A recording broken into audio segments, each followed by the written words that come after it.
and welcome back. This time I am joined with some English/Scottish people. The link is quite tenuous for this team, I think, but that makes it all the more fun.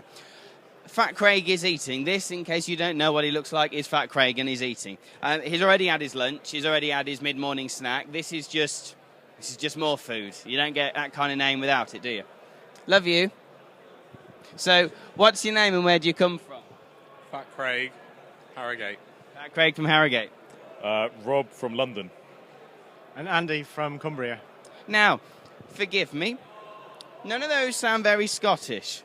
How are we on the Scottish team? Let's work out our links, because there might be people out there going, huh? I have a Scottish grandfather. I also have a Scottish grandfather. I have two links. My dad lives in Edinburgh, and there's always been one person from Harrogate in the team, so either or. I once ate shortbread and iron brew. Can I be on the team next year? Together. Yeah, it was.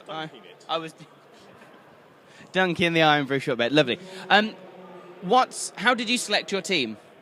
Well, this year we put out calls on the forums and amongst the Scottish wargaming community and just asked for applications, and we got 9 applications for an 8-person team, which is a bit awkward. But we had a committee of myself and 2 guys who are well known on the Scottish scene to select the team. And what is your role? Are you captain or a player or support? What do you do? I'm playing captain. Captain. What about you? Player. Star player. Star player. Oh, right, okay. So just talk us through your armies and how you got to choose the list. I was very keen to let the players take the lists that they wanted to play, hence why Craig's got his crazy list. Because we're quite spread out, and it's hard for us to have really tight practice days. So it's more important that people are playing with something they're comfortable with, rather than something that's perhaps the most optimally defined for the whole team. It's very much, I've given players roles to do, and it's up to them how they achieve that. Are you comfortable with what you're playing with? Yeah, I'm playing dwarves. I just sit there and drink. And occasionally roll some dice. Re-roll dice and things. And is your deployment around the belly same? Pretty much, yes. What are you rocking? I'm using Skaven with 3 warlords, no A-bomb, no storm banner, none of the toys. Now, are you going to be having fun games, or are you going to be having Fat Craig games where you've got your game face on? I'm a right hoot. I think all my opponents will love me. They'll be charmed by my charisma. And yeah, I think it'll be fun. I think Craig's going to be the first one to be killed here in Serbia. You heard it here first. Absolutely. What kind of things are you looking forward to this year, and what makes it different to other years?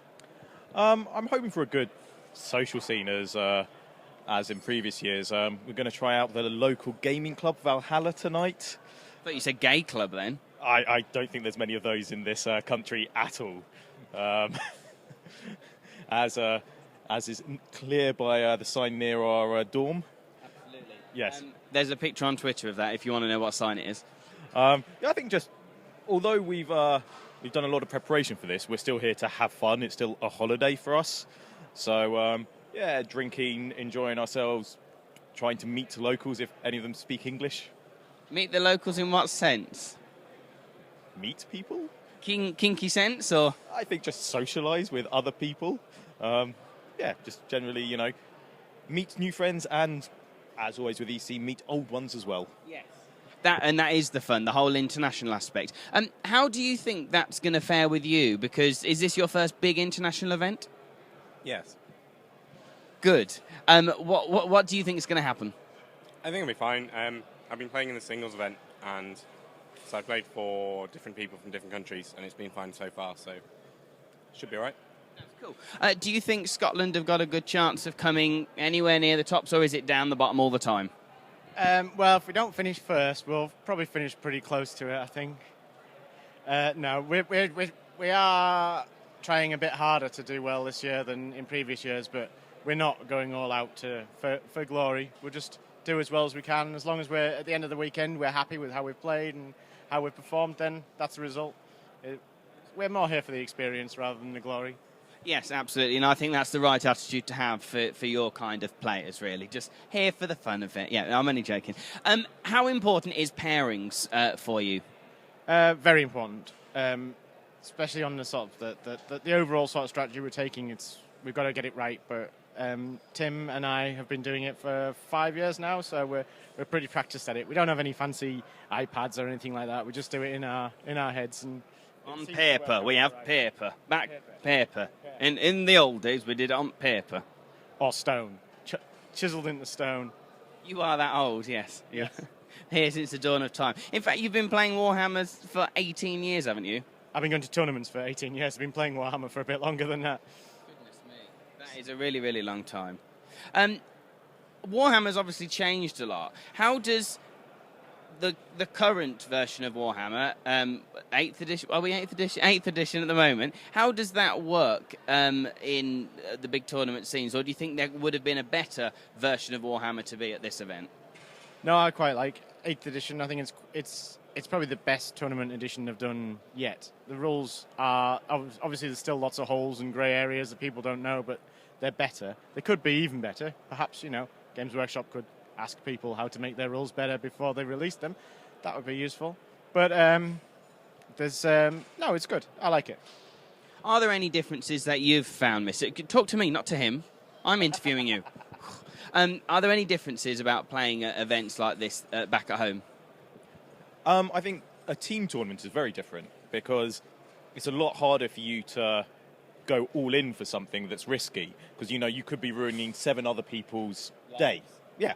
Well, but, it's a game. No, it is. But, you're 8 people playing, putting a lot of time into this. It is days out of your holiday things. And if somebody just is playing crazy for themselves, like they might do in a singles tournament, then it could it would be horrible if you're the reason that your team loses a couple of rounds. What happens in that scenario if you find that someone is just being very selfish? Do you have a talking down to them, or do you batter them? There would be a conversation that night at the bar, and they'd probably be paying for a lot of rounds. And if they didn't sort it out, they wouldn't be coming back next year. Have you got your cash card on you, Craig? Bless him. That's cool. Generally, though, Novi Sad, this event, this environment, what do you think? I absolutely love the venue. I think the venue's brilliant. The space between tables, everything's great. The bars, the prices. The only thing is, I don't think Novi Sad itself is a very touristy place. There's not anything to really say or do, so I just decided to play more toy soldiers. I agree with Craig. I think they've done a good job in here. They've learned from some of the mistakes from last year in Poland. The fact that this place is air conditioned is lovely, and it's really hot outside, so it's makes more of a difference. But yeah, I think there's not a huge amount to do outside of here other than perhaps drink and go to the beach, which in the evenings maybe you don't want to combine the two necessarily. We've just lost Craig. He's gone for more food. I think, to be fair on Craig, he's gone to play the game in the singles tournament, which I'm kind of hoping he doesn't win, because then people will look at his list in detail. We've already had Ben talking about it, and Raf on his blogs. It's supposed to be a secret list. But all the lists are open, aren't they? They're all in a book. I've seen them. Yeah, but nobody really looks at Team Scotland lists in detail. Is Craig your secret weapon? Maybe. He's our loose cannon. Hopefully it's pointing in the right direction. No, that's really, really good. Final thing I was going to say, and the question has literally just flown out of my head. Oh, yeah, that's right. Top 3 predictions. What countries do you think, because of their list, are going to be up there? You always have. It's very difficult to look past Poland. I mean, they've won the last couple of years, and when we've graded our list against them, we're struggling to get anything positive, really. I think there are a lot of teams here who would be happy to get more than 60, which is obviously the bottom you get in a round. I think, very hard. And then you've got the usual people, the Germans are strong, the Danish, not perhaps their strongest, but they're still going to be a good team. Serbia? You're pointing at the Serbia? I'm pointing to my breast. England. Oh, no, it says Serbia on your breath. What are you talking? England? I don't know. I've been watching Leggy against Russ, and if Leggy's got any chances here, he needs to improve his play. What about you, Harry Potter? I think Sweden are looking really good. They did well at the Looking good as humans or looking good as players? Well, they're Scandinavian, so they all look good as humans. Yeah, I think they're looking good as players. They did well at the Danish warm-up. The lists look solid. They seem very amped up and ready to go. And I think they could be a top three team. Awesome. Well, thank you very, very much, guys. Best of luck to you, and I'll catch up on your progress as ever as we go through. So, cool. Bye.